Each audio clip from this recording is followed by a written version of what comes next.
My name is TJ Gamble, but if you know me, you probably know me as Brewzle, and welcome. I was asked today to talk about a bottle that was special to me, that meant a lot to me, and that has to be my ride or die right here, Weller Antique 107. One, because it's freaking delicious. We're going to talk about that. But this bottle indirectly has also had a profound impact on my life, because honestly, without this bottle, I'm not sure I'm standing here today talking to you or that any of you would know who I am.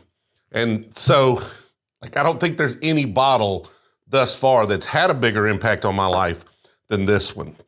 When I started drinking, I didn't really drink until I was in my 30s. I come from a long line of Olympic quality drinkers. We've had a lot of alcohol problems in my family. My father was an alcoholic. And so growing up, I just stayed away from it. I didn't want anything to do with alcohol. It just, was something I saw as a potential derail to my life. Little did I know I was going to find many, many other ways to derail my plans that didn't include alcohol. But we really didn't drink. Jill and I didn't drink. I mean, we've been married since I was 19 years old, been together since I was a teenager.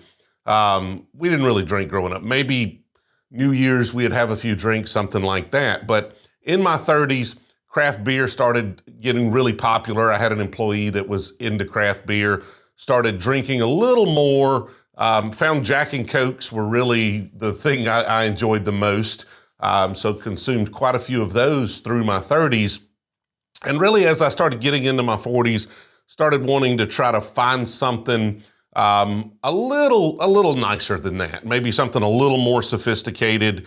And I stumbled across Weller Antique, started buying bourbons in general, but one of my early purchases, probably the fifth or sixth bottle of bourbon I bought, was actually a Weller Antique 107. And it has led me on a journey that I could not have imagined.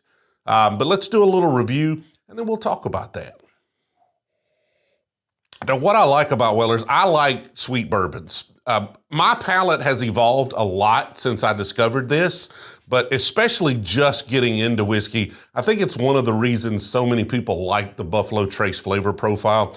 There's just nothing off-putting about it. There's no craft funkiness. There's no rye spice that you may or may not like. It is just sweet, sweet caramel forward bourbon. I think it's a perfect middle of the road bourbon. And by middle of the road, I don't mean middle of the road in quality.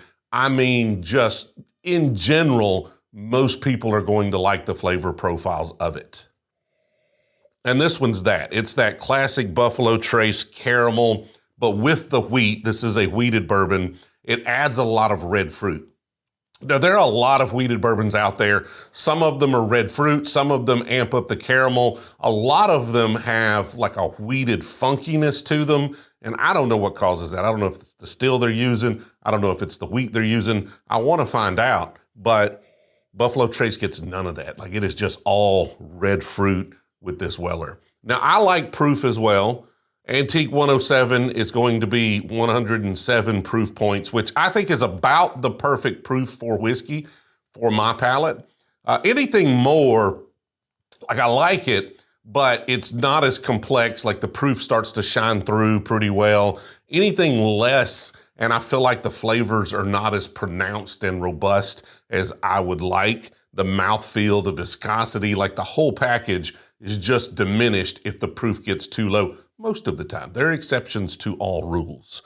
But again, caramel, red fruit, nice soft oak. And it delivers on that in spades on the palate. My God, that's so good. Now, these days, I'm finding myself wanting something a little more robust than this, a little more punch you in the face. But when I was just getting started, and even today, I go back to this, and this is just so well crafted. And if at some point in my life I can distill a bottle of whiskey that is this good to me, that is this robust and complex and sweet, man, that's the goal, is to try to make something different than this, obviously. You don't want to copy something that's already out there, but that is this delicious. And honestly, without this bottle, being able to distill something in general, but definitely being able to try to create our own brand of bourbon, not even something that I could have considered. 2 years ago, not even on the map. And now here we are, we just rolled out our first bottle of whiskey. And we've got a long way to go to get to this. And we really want to distill ourselves instead of source, but this is what set me on this journey. And I want to talk a little bit about why this bottle is special, because it's not just that. And this will probably give you a little TMI, a little too much information about why we do the type of content we do and why I'm so into the whiskey community. Believe it or not, growing up, I didn't have a lot of really close friends. And I was on the basketball team. I wasn't like unpopular in high school, but I grew up extremely poor, a town of 200 people.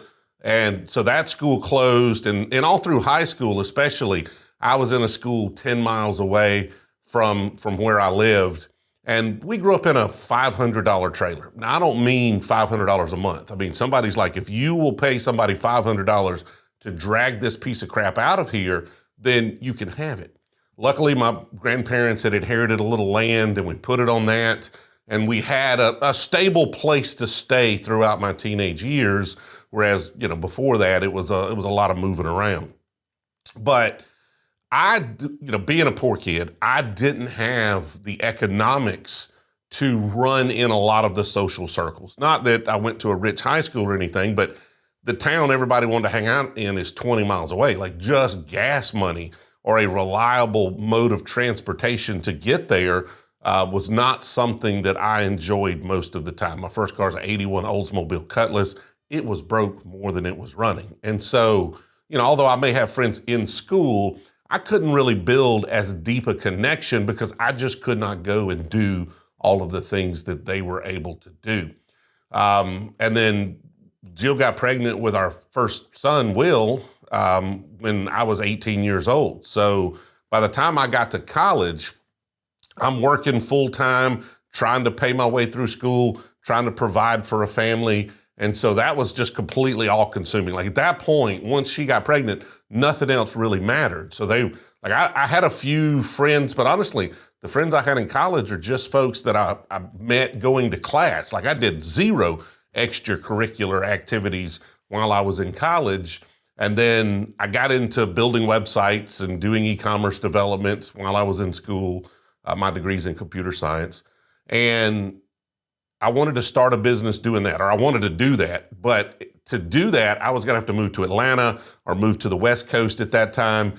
And we just didn't want to do that. Like, we wanted to stay where our family was, where we were comfortable. We're not big city folks.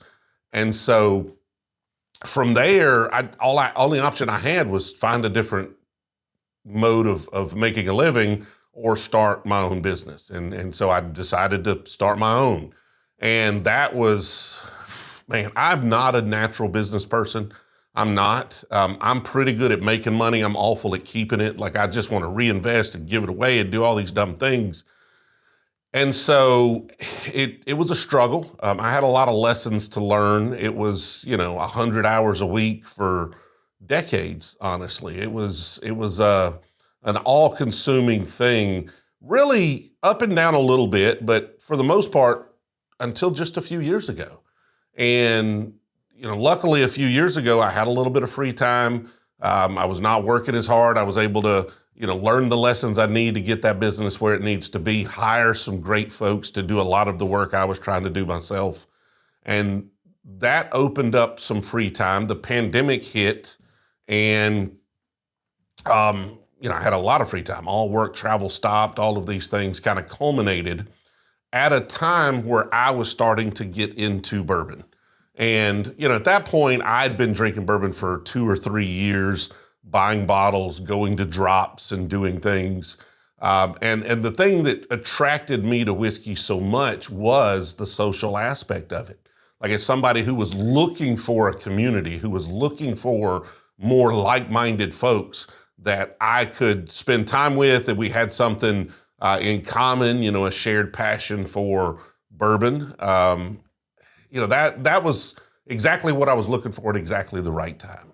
And so this bottle right here, early in my journey is the bottle that opened up my mind, that lit the light bulb that said, man, I really like bourbon. Like, I really like great bourbon. Before this, some were okay, some were fine. This is the one where I'm like, my goodness, like this could be something. Like I really like this bottle of whiskey right here. And so I started going deeper and buying more, going to all the drops, trying to pick up every bottle of whiskey I could to see how many different varieties of whiskey I could find, or definitely varieties of bourbon I could find that I enjoyed as much as this one. Like, this is the one that got my curiosity going enough to say, I want to try every bottle of bourbon I could possibly try. And started doing that, started accumulating them. And then once the pandemic hit and I had a lot of free time, it's also this one. And you'll see, my first video on TikTok, I believe, absolute first one, was this bottle right here. And so would I have created content on bourbon if it weren't for this bottle? Probably not. Definitely not at the right time where, interest in bourbon and interest in bourbon content was growing at a fever pace. And so without this bottle, like almost all my friends I have right now that I spend a lot of time with are folks I met through whiskey, at Bourbon Drops, through the channel, at events that we go to and stuff like that. So I definitely wouldn't have any of those friends if I had not found this bottle of whiskey. And I wouldn't be creating content. I wouldn't have the YouTube channel. I wouldn't have all of the cool things that we're able to do right now. And I definitely would not be trying to build a distillery like a madman. So I owe a lot to Weller Antique 107. It's still my regular daily pour, daily, an interesting term. But when I just want to sit down and I just want to have a great classic bourbon, I'm going to go back to this one. This is the bottle we finish the most here in the bar, and finishing a bottle in this bar is an accomplishment because there's just always something new to try. So it's got to be exceptional for us to go back to it. And so, I don't know, a little rambly, but hopefully that gave you a little insight into us and why I think this is a special bottle. And I know here the best whiskey is the whiskey you enjoy the way you enjoy it. But I'm going to add with the people you enjoy sharing it with. So make sure you find a local club, share your selection, share their whiskey. Sitting at home drinking by yourself, okay, sometimes maybe, but really is a social hobby, which is why I enjoy it so much. So make sure you're adding to that social aspect. Make sure you're getting out and going and doing bourbon hunts and whiskey drops. Like, we got a lot of hate, especially early on, about spending all day or overnight or hours standing in line for bourbon. But most of my closest friends come from those lines. Like, there's a lot of camaraderie there. There's a lot of sharing. There's a lot of good times to be had. So I'll continue to stand in line as much as I possibly can because I love all the people I get to meet, and it's a freaking blast. So get out, share your whiskey. Appreciate you watching, and I'll catch you over on Brewzle if you want to see more of me.